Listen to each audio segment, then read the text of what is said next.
Russia அவங்களோட நான் strategic nuclear weapon ட்ரில்ல செய்ய ஆரம்பிச்சிட்டாங்க. நார்மலா ரஷ்யாவா இருக்கட்டும், மற்ற நாடுகளா இருக்கட்டும், இது போல சமீப காலமா ராணுவ ட்ரில்லுகளா செஞ்சுட்டு தான் இருக்கிறாங்க. ஆனா இப்போ ரஷ்யா செய்யக்கூடிய இந்த நியூக்ளியர் ட்ரில்லுங்கிறது கொஞ்சம் வேறுபட்ட ட்ரில்லு. இது ஒரு மிகப்பெரிய மிரட்டல். எதுக்குமே தயங்க மாட்டாங்க ரஷ்யா அப்படிங்கிறத உணர்த்துறதுக்காக செய்யக்கூடிய ட்ரில் இது அப்படிங்கிறத சொல்லப்பட்டு வருது. இந்த ட்ரில்லில் பாத்தீங்கன்னா நான் ஸ்ட்ராட்டஜிக் நியூக்ளியர் வெப்பன் தான் யூஸ் பண்ண போறாங்க. அப்படின்னா இது ஒரு டாக்டிக்கல் நியூக்ளியர் வெப்பன் தான். டாக்டிக்கல் நியூக்ளியர் வெப்பன்னாலே எதிரியோட ராணுவ நிலைகளை தாக்குறதுக்காக. என்னதான் இருந்தாலும் இது ஒரு அணு ஆயுதம் தான். போட்டாங்கன்னா ரேடியேஷன் லீக்லாம் இருக்கும். அது மட்டும் இல்லாம அந்த இடத்துல இருக்கக்கூடிய ராணுவ வீரர்களா இருக்கட்டும், மக்கள் இருந்தாலும் சரி, கன்னி வெடிகளா இருக்கட்டும், ஆபீசர்ஸா இருக்கட்டும், எதுவுமே இருக்காது. ஸோ அந்த பர்டிகுலர் லொகேஷன்ல இருக்கக்கூடிய எல்லா விஷயமே துவம்சமாயிரும். அதுதான் இதுல இருக்கக்கூடிய ஒரு விஷயம். இப்படி இருக்கும்போது ரஷ்யா இப்பேற்பட்ட அணு ஆயுதத்தை சோதனை பண்ணிட்டு இருக்காங்க. அதுவும் இவங்க சோதனை பண்ணக்கூடிய இடம் தான் ஹைலைட்டே. சதர்ன் மிலிட்டரி டிஸ்ட்ரிக்ட்ல வச்சு இந்த மிலிட்டரி ட்ரில்ல பண்ணிட்டு இருக்காங்க. இந்த ட்ரில்ல பண்றதுனால எப்படி ஒரு மிரட்டல் கிளியரா மேற்குலக நாடுகளுக்கு வரும் அப்படின்றது போல கேட்டீங்க அப்படின்னா, சமீப காலமா F-16 உக்ரைனுக்கு வரப்போகுது அப்படிங்கிற விஷயம் அதிக அளவில் அடிபட்டுக்கிட்டே இருக்குது. அது உறுதியாயிட்டே இருக்கு. மேலும் மேலும் இன்னும் பல நாடுகளும் உக்ரைனுக்கு கொடுக்குறேன்னு இருக்காங்க. 10 விமானங்களாவது வரும், 5 விமானங்கள் வந்துடுச்சு அப்படிங்கிறது போலலாம் தகவல் வந்துட்டு இருக்கு. நம்மளும் பல பதிவுகளை பார்த்துக்கிட்டு இருக்கோம். இப்படி இருக்கும்போது அந்த F-16 அணு ஆயுதங்களை கூட சுமந்து ரஷ்யாவோட நிலைகளுக்குள்ள வீச முடியும். சோ அதனால லாவ்ரோவ் அவர்கள் முன்னாடியே சொல்லியிருப்பாரு, ரஷ்யாவோட ஃபாரின் மினிஸ்டர் தரப்புல இருந்து நாங்க அப்படித்தான் அதை பார்ப்போம் அப்படிங்கிறதுக்காக. சோ F-16 உக்ரைனுக்கு வருதுன்னா அதுக்கான பிரிகாஷனரியா ரஷ்யா செய்யணும் இல்லையா, அதுக்காக இதை செய்யறாங்க. ரெண்டாவது, உக்ரைனோட ராணுவ நிலைகள் மேல கண்டிப்பா நாங்க அணு ஆயுதம் போடுறதுக்கு தயங்க மாட்டோம். ஏன்னா மேற்குலக நாடுகள் ராணுவத்தை அனுப்புறேன்றாங்க இல்லையா. சோ ஒருவேளை அப்படி ராணுவத்தை அனுப்பும் போது நாங்க பயன்படுத்தவும் தயங்க மாட்டோம் அப்படிங்கிறது போல ஒரு மிரட்டல் வர்றதுக்காக தான் இந்த ராணுவ ட்ரில் இருக்கு அப்படிங்கிறத சொல்லப்பட்டு வருது.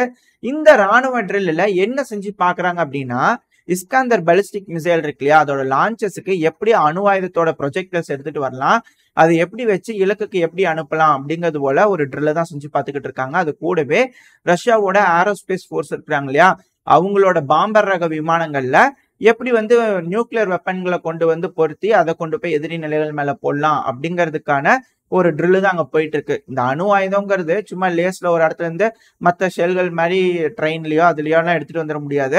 பிரத்யேகமா தான் எடுத்துட்டு வரணும். ஏன்னா இது ஒரு அணு ஆயுதம் இல்லையா, கொஞ்சம் மிஸ் ஆனா கூட மிகப்பெரிய ரேடியேஷன் லீக் ஆகிறதுக்கு வாய்ப்புகள் இருக்கு. அதனால அதை எப்படி கொண்டு வரலாம், எப்படி இன்ஸ்டால் பண்ணலான்ற ட்ரில்ல இப்ப இந்த ராணுவ வீரர்கள் செஞ்சுட்டு இருக்காங்க. இது ஒரு மிகப்பெரிய மிரட்டல் மேற்குலகத்துக்கு அப்படின்னு சொல்லப்பட்டு வருது. இப்படி இருக்கும்போது உக்ரைன் தயாரா இருக்கிறாங்கன்னு கேட்டீங்கன்னா, உக்ரைன் எப்பவுமே இல்லாத அளவுக்கு பயங்கர வீக்கா இருக்கிறாங்க அப்படின்னு சொல்லப்பட்டு வருது. காரணம் என்னன்னா, இப்போ ஒரு வீடியோ பதிவு சைட்ல லோட் ஆயிருக்கும். இந்த பதிவு ஒடசா பகுதியில் எடுக்கப்பட்டது. ஒடசா பகுதியும் இல்ல, உக்ரைனோட பல பகுதிகள்லயும் பவர் கட் இருக்கும் அப்படிங்கிறது போல அனௌன்ஸ்மெண்ட் வர ஆரம்பிச்சிருச்சு. அது மட்டும் இல்லாம இப்போ ஒரு இமேஜ் லோட் ஆயிருக்கும். இந்த இமேஜ் உக்ரைன் தரப்புல இருந்து பொதுமக்களுக்கு கொடுக்கப்பட்ட ஒரு அனௌன்ஸ்மெண்ட் தான் இது. இது இங்கிலீஷ்ல டிரான்ஸ்லேட் பண்ணிருக்கேன், சில பல மிஸ்டேக்ஸ் இருக்கலாம். பட் ஆனா இதுல சொல்ல வர விஷயம் என்னன்னா, ஒரு நாளைக்கு ஆவரேஜா 13 மணி நேர கரண்ட் கட் உக்ரைன்ல இருக்கக்கூடிய பல பகுதிகளிலும் இருக்கும் அப்படிங்கிறதோட சொல்லப்பட்டு வருது. ரஷ்யா 80% எனர்ஜி இன்ஃப்ராஸ்ட்ரக்சரா உக்ரைனோடது அழிச்சிட்டாங்க அப்படிங்கிறது போல உக்ரைன் தரப்பு குற்றச்சாட்டுகள் வச்சுக்கிட்டு இருக்காங்க. இது சுவிட்சர்லாண்டோட பீஸ் கான்ஃபரன்ஸ் வருது இல்லையா, அந்த ஒரு காரணத்தினால உக்ரைன் பாத்தீங்கன்னா பிரம்மாண்டப்படுத்தி காட்டுறாங்க. அதாவது இந்த தாக்குதல்கள்லாம் பிரம்மாண்டப்படுத்தி காட்டுறாங்க. எதுக்காக அப்படின்னா, உக்ரைனோட எனர்ஜி இன்ஃப்ராஸ்ட்ரக்சர் மேல இதுக்கு மேல தாக்குதல் பண்ணக்கூடாது அப்படிங்கிற ஒரு பாயிண்ட இந்த சுவிட்சர்லாந்து பீஸ் கான்ஃபரன்ஸ்ல பாத்தீங்கன்னா விவாதம் பண்ண போறாங்க இல்லையா, அந்த ஒரு காரணத்தினால இதை பிரதானமா பேசணும் அப்படிங்கிறதுக்காக உக்ரைன் தரப்புல இருந்து இது பிரம்மாண்டப்படுத்தி காட்டுறாங்க. பட் ஆனா அந்த அளவுக்கான இழப்புகள்லாம் ஏற்படுத்தல அப்படிங்கிறத சொல்லப்பட்டு வருது. மேபி இது ப்ரொபகண்டாவா கூட இருக்கலாம். இரு தரப்புலையும் சொல்லக்கூடிய கருத்துக்களை உங்ககிட்ட சொல்லியாச்சு. பட் ஆனா உக்ரைன் தரப்புல இருந்து பல அனௌன்ஸ்மெண்ட் வர ஆரம்பிச்சிருச்சு. உக்ரைனோட கேபிட்டலான கீவ்ல கூட பவர் கட்ஸ் இருக்கும் இதுக்கு மேல அப்படிங்கிறத சொல்லப்பட்டு வருது. என்னதான் 13 மணி நேரம் போற அளவுக்கான தாக்குதல் மாதிரி ரஷ்யா பண்ணலனாலும் இதுக்கு மேல ரெகுலரா இருக்கும். இதுவும் நியூ நார்மல் மாதிரி உக்ரைன் பழகிக்கணும். ஏதோ வின்டர் நியர்பை இல்ல அதனால பரவாயில்ல, ஆனா வின்டர் நெருங்க நெருங்க உக்ரைனுக்கு வேற வழியே இல்லாம ரஷ்யா கிட்ட போய் சரணடைய வேண்டிய கட்டாயத்துக்கு இது தள்ளப்பட்டுடும் அப்படிங்கிறத சொல்லப்பட்டு வருது. ஆனா ரஷ்யாலையும் இது போல ஆயில் ரிஃபைனரிஸ் எல்லாம் தாக்குதல் பண்றாங்க.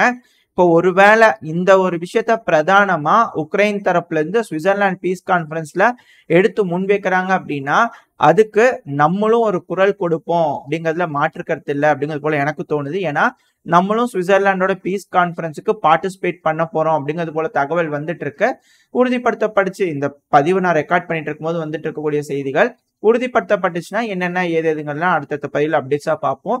ஆனா ஒருவேளை நம்ம போய் பார்ட்டிசிபேட் பண்றோம்னா நம்ம ஒரு கோரிக்கை வைப்போம், ரஷ்யாவோட எனர்ஜி இன்ஃப்ராஸ்ட்ரக்சரை நீங்க தாக்கக்கூடாது, அதுவும் குறிப்பா ஆயில் ரிஃபைனரிஸை. ஏன்னா நம்மளுக்கு வர வேண்டிய ஆயில் தடையாகிறதுக்கு வாய்ப்பு இருக்கு, நம்மளோட எக்கனாமி அதிக அளவுல பாதிப்படைகிறதுக்கும் வாய்ப்பு இருக்கு இல்லையா. இந்த ஒரு காரணத்தினால நம்ம ஒரு வார்னிங் வைப்போம் அப்படிங்கிற சொல்லப்பட்டு வருது.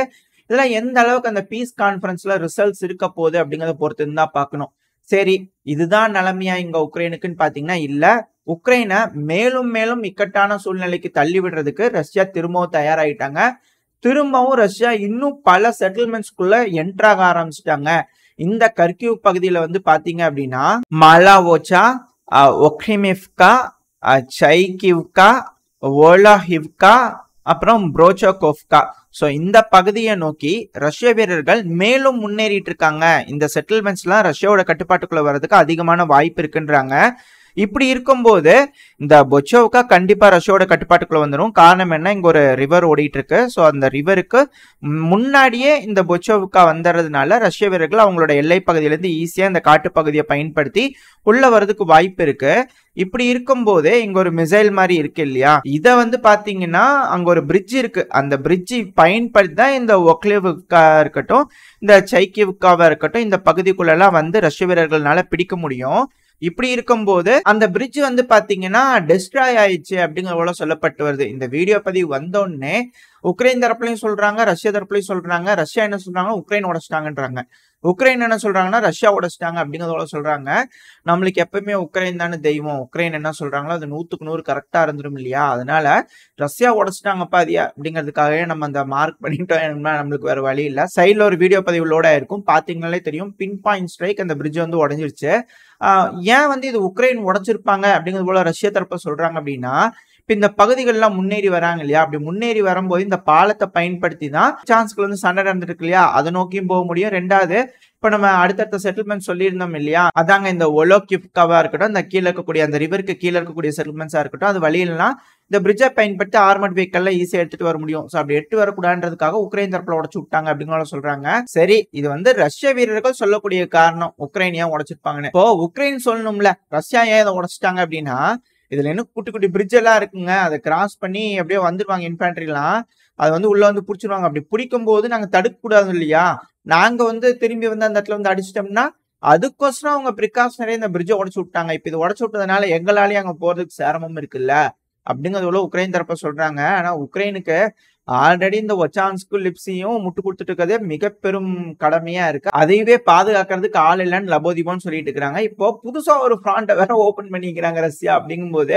எப்படிங்க இது அப்படிங்கிறது போல இருக்கு. ஏன்னா புதுசா திரும்பி அங்க இருக்கிற ஆளுங்க எல்லாம் திரும்பி இந்த பக்கம் கூட்டிட்டு வரும்போது கண்டிப்பா இது எல்லாமே கம்ப்ளீட் சர்வைலன்ஸ்ல ரஷ்யா வச்சிருப்பாங்க. ஸோ அப்படி திரும்ப ஒரு மூமெண்ட்ஸ் நடக்குதுன்னா ஈஸியா ட்ரோன்களை பயன்படுத்தி அதிக அளவுல வீரியமா தாக்குதல் பண்ண ஆரம்பிச்சிருவாங்க. ஆல்ரெடி 1700 ஸ்ட்ரைக்குக்கு மேல, அதெல்லாம் 1750 தாண்டிடுச்சுப்பா அப்படிங்கிறாங்க. பட் ஆனா 1700க்கும் மேற்பட்ட லான்செட் ஸ்ட்ரைக்குகளை கடந்த 10 நாள்ல கர்கிவ்ல மட்டும் பயன்படுத்திக்கிறாங்க ரஷ்யா. அப்படின்னா எந்த அளவுக்கு பிளான்டா இந்த ஒரு அஃபென்சிவ் வந்து முன்னெடுத்திருப்பாங்க. ஸோ அப்படி இருக்கும்போது இப்போ புதுசா இன்னொரு பக்கத்துல ஃப்ராண்ட் ஓபன் பண்ணிக்கிறாங்கன்னா கம்ப்ளீட் பேனிக் உக்ரைன் தரப்புல இருக்கு அப்படிங்கிற மாற்று கருத்தே இல்லை. ஏன்னா அது வந்து டிஃபெண்ட் பண்ண முடியாது, ப்ராப்பரான டிஃபென்ஸ் லைன் வந்து இதுக்கு மேல உக்ரைன் கிட்ட இல்லை அப்படிங்கிறாங்க. பட் ஆனா அதை சோதனை பண்ணி பார்த்தரலாம் அப்படிங்கிறாங்க. இப்ப நான் மேப்ல காட்டுறேன் உக்ரைனோட ட்ரென்ச் எந்த மாதிரி இருக்குன்னு. இப்போ ரஷ்ய வீரர்கள் எதிர்கொள்றாங்க, இந்த பகுதிக்குள்ள வராங்க அப்படின்னா எப்படி இருக்கும் அப்படின்னா, இப்போ முன்னேறி வந்துட்டு இருக்கக்கூடிய ரஷ்ய வீரர்கள் இந்த பகுதியில வந்துகிட்டு இருக்காங்க. இந்த ரெட் ஆரோ மாதிரி இருக்கா, ஸோ இந்த பகுதியில வந்துட்டு இருக்காங்க. ஆல்ரெடி ரஷ்ய வீரர்கள் வந்து பாத்தீங்க அப்படின்னா இந்த ஒச்சான்ஸ்க் பகுதியில சண்டை பிடிச்சுக்கிட்டு இருக்காங்க. ஸோ இப்போ இந்த ரெண்டுக்கும் நடுவுல வந்து பாத்தீங்கன்னா இப்போ ட்ரென்ச் நம்ம வரையும்போது உங்களுக்கு தெரியும், இது இந்த பிளாக் கலர்ல இருக்கு இல்லையா, இதுதான் வந்து உக்ரைனோட டிஃபென்ஸ் லைன். அதாவது இதுக்கு முன்னாடி ரொபோத்தைனில எப்படி ரஷ்ய வீரர்கள் போட்டிருந்தாங்க, ஸோ அது போல வந்து பாத்தீங்கன்னா உக்ரைன் வந்து பாத்தீங்கன்னா இப்போ இந்த பகுதிகளில் வந்து ட்ரென்ச் வந்து பண்ணியிருக்கிறாங்க. இந்த சுரோவிக்கினோட காப்பி மாதிரி, சுரோவிக்கின் லைனோட காப்பி மாதிரி, டிராகன் டீத்தா இருக்கட்டும் அதெல்லாம் இருக்கட்டும். இப்போ இந்த மேப்பை பார்க்கும் போதே உங்களுக்கு ஈஸியா ஒரு விஷயம் புரியும், ஏன் ரஷ்ய வீரர்கள் இந்த ஒச்சான்ஸ்கா இருக்கட்டும் இந்த ஸ்தரிஸ்தியாவா இருக்கட்டும் இந்த பகுதிகளில் முன்னேறிட்டு இருக்காங்க, இப்ப ஏன் இந்த பகுதியில் என்டர் ஆகுறாங்க அப்படிங்கிறது கிளியரா புரியும். இந்த ஸ்தரிச்சாங்கிறது இப்ப கம்ப்ளீட்டா ரஷ்யாவோட கட்டுப்பாட்டுக்குள்ள வந்துருச்சு. ஸோ அப்படி வரும்போது இதை ப்ரோ உக்ரைனியன் தரப்புல இருந்தே கன்ஃபார்ம் பண்ண ஆரம்பிச்சிட்டாங்க. டீப் ஸ்டேட் மேப்லாம் அப்டேட் ஆயிருச்சு. அப்படி இருக்கும்போது ரஷ்ய வீரர்கள் இந்த காட்டுப்பகுதியை பயன்படுத்தி இந்த ட்ரெஞ்சுக்கு பின்புறத்துல, அதாவது எப்பவுமே இது போல ஒரு ட்ரெஞ்ச் லைன் இருக்கு அப்படின்னா அதோட பின்புறத்துல இல்ல பக்கவாட்டுல தாக்குதல் பண்ணா ஈஸியா அந்த டிஃபென்ஸ் லைன் உடஞ்சிரும். சோ இதுதான் உக்ரைனோட பதட்டத்துக்கு காரணமே. அந்த ஸ்டரிட்ஸால இருந்து பின்புறமா இந்த ட்ரெஞ்சுக்கு பின்னாடி வந்து அடிக்கிறாங்க அப்படின்னா உக்ரைனோட வீரர்களால இதை சமாளிக்கவே முடியாது. அது மட்டும் இல்லாம இப்ப அந்த ட்ரெஞ்சுக்கு முன்புறத்துலயும் சண்டையிடுறதுக்காக ரஷ்ய வீரர்கள் முன்னாடி வந்துட்டாங்க. இந்த ஸ்டரிட்ஸால இருந்து அதுக்கு நடுவுல வந்து பாத்தீங்கன்னா ரிவர் ஓடிட்டு இருக்கு. அந்த ஸ்டரிட்ஸால இருந்து அவங்க ஆம்பிபியஸ் லேண்டிங் பண்ணி ஆகணும். ஒன்ஸ் இந்த பக்கம் அந்த ரிவரை மட்டும் கிராஸ் பண்ணி ரஷ்ய வீரர்கள் அந்த பிரிலிப்கால உக்காந்துட்டாங்க அப்படின்னா ஒண்ணுமே பண்ண முடியாது. உக்ரைன் கம்ப்ளீட் கொலாப்ஸ் ஆயிரும். இந்த பகுதியில கர்கிவோட ஒரு சைடே வந்து பாத்தீங்கன்னா ரஷ்யாவோட கட்டுப்பாட்டுக்குள்ள ஈஸியா வந்துடும். அவங்கள தடுக்கிறதுக்கு எதுவுமே இல்லை அப்படிங்கிறதோட சொல்லப்பட்டு வருது. ஏன்னா ரஷ்யா இன்னும் என்னென்ன ஃப்ரண்ட்ல வரப்போறாங்க, எப்படி வரப்போறாங்க அப்படிங்கிறது தெரியல. அது மட்டும் இல்லாம இந்த மேப்ல பார்க்கும்போது உங்களுக்கு இன்னொரு விஷயம் கிளியரா தெரியும். ஆல்ரெடி ரஷ்யா இந்த குப்பியான்ஸ்க பிடிக்கிறதுக்காக இந்த பகுதியில சண்டையிட்டுக்கிட்டு இருக்காங்க. அதாவது இந்த பகுதியில இந்த சென்கிவிகா குப்பியான்ஸ்க பிடிக்கிறதுக்காக இந்த பகுதியில சண்டையிட்டு இருக்காங்க. சோ நீங்க ஜூம் அவுட் பண்ணும் போதே உங்களுக்கு தெரியும். சோ இந்த இடத்துல செகண்ட் லேயர் ஆஃப் டிஃபென்ஸ் இருக்கு. உக்ரைனோட செகண்ட் லேயர் ஆஃப் டிஃபென்ஸ் இந்த கர்கிவ் பகுதியில இருக்கு. சோ அப்படி இருக்கும்போது கர்கிவோட செகண்ட் லேயர் ஆஃப் டிஃபென்ஸுக்கு பின்புறத்துல போய் தாக்குதல் பண்ற மாதிரி ஆயிடும். சோ இது போல வந்து பின்புறத்துல தாக்குதல் பண்ணா செகண்ட் லேயர் ஆல்ரெடி உடையிற மாதிரி இருக்கு. அது மட்டும் இல்லாம ஃபர்ஸ்ட் லைன் ஆஃப் டிஃபென்ஸ் வந்து பாத்தீங்கன்னா இந்த பகுதியோட முடியுது. அந்த இடத்துலயும் ரஷ்ய வீரர்கள் ஆல்ரெடி இந்த டொப்பிலா இருக்கட்டும் இந்த பகுதியெல்லாம் அவங்களோட கட்டுப்பாட்டுக்குள்ள இருக்கு. அது மட்டும் இல்லாம இந்த சைடும் அவங்களோட ஆம்பிபிஎஸ் லேண்டிங் இந்த பக்கம் போற மாதிரியும் இருக்கு. இது கூடவே இன்னொரு விஷயமும் சொல்லிட்டு இருக்காங்க. ரஷ்ய வீரர்கள் இந்த மஸ்கூத்விகா இருக்கு இல்லையா, அதை பயன்படுத்தி இந்த துரோவோஷாவை போயிட்டு இருக்காங்க அப்படிங்கிறது போலயும் சொல்லப்பட்டு வருது. இந்த பகுதியில பாத்தீங்கன்னாலே தெரியும். சோ இந்த காட்டு பகுதி எல்லாமே ரஷ்யாவோட கட்டுப்பாட்டுக்குள்ள வந்துருச்சு. ஏன்னா இந்த இடத்துல ஆஸ்கில் ரிவர் ஓடிட்டு இருக்கு. உங்களுக்கு இதை பாத்தீங்கன்னாலே தெரியும். அதை ஆல்ரெடி கிராஸ் பண்ணி அங்க இருக்கக்கூடிய காட்டு பகுதி ரஷ்யாவோட கட்டுப்பாட்டுக்குள்ள வந்துருச்சு. சோ அப்படி பண்ணும்போது இந்த ஃபர்ஸ்ட் லேயர் ஆஃப் டிஃபென்ஸ் இருக்கு இல்லையா, அதோட பின்புறத்துலயும் ரஷ்ய வீரர்கள் போய் தாக்க ஆரம்பிச்சிருவாங்க. சோ இரு முனையிலும் பின்புறத்துல போய் தாக்குதல் பண்ணும்போது ஈஸியா இந்த பகுதி ரஷ்யாவோட கட்டுப்பாட்டுக்குள்ள வந்துடும். இதெல்லாம் டிஃபென்ஸ் லைன்லாம் அந்த அளவுக்கு இல்லைங்க அப்படிங்கறது போல சொல்லப்பட்டு வருது. ஏன்னா ஆல்ரெடி உக்ரைனோட டிஃபென்ஸ் எப்படி இருக்கு அப்படிங்கறத கர்கிவ் பகுதியில பாத்துட்டாங்க இல்லையா. அந்த லிப்சி பகுதியா இருக்கட்டும் ஒச்சான்ஸ்கா இருக்கட்டும் அந்த பகுதியில ரஷ்ய வீரர்கள் தெளிவா டிஃபென்ஸ் லைன்லாம் எப்படி இருக்குது அப்படிங்கறத பாத்துட்டாங்க. அது மட்டும் இல்லாம இப்போ அடுத்தடுத்த லேயரை வந்து பக்கவாட்டு தாக்குதல்ல பண்றதுனால உக்ரைனே பேனிக்கா இருக்காங்க அப்படிங்கறத சொல்லப்பட்டு வருது. கூடவே இன்னும் பல செட்டில்மெண்ட்ஸ் பிடிச்சிருக்காங்க. இது எல்லாத்தையும் நம்ம அடுத்தடுத்த பதிவுல தெளிவா பார்க்க ஆரம்பிச்சலாம். அது கூடவே என்னென்ன ஈவெண்ட்ஸ்லாம் இந்த ரஷ்யா உக்ரைன் பிரச்சனையில நடந்திருக்கு அப்படிங்கறதையும் தெளிவா பார்க்க ஆரம்பிச்சிடலாம். இதோட இந்த பதிவை நாம் முடிச்சுக்குவோம். இந்த பதிவு எப்படி இருந்துச்சு, உங்களுக்கு பிடிச்சிருக்கா? பிடிச்சுன்னா லைக் பண்ணிட்டு உங்க ஃப்ரெண்ட்ஸ் அண்ட் ஃபேமிலியோட ஷேர் பண்ணிக்கோங்க. அது கூடவே மறக்காம இந்த பதிவை பத்தின உங்களோட கருத்துக்களை கமெண்ட் செக்ஷன்ல சொல்லுங்க. இந்த பதிவு நல்லா இருக்குன்ற நம்பிக்கையில அடுத்த பதிவுல உங்களை சந்திக்கிறேன். அது வரைக்கும் ஸ்டே சேஃப். By by.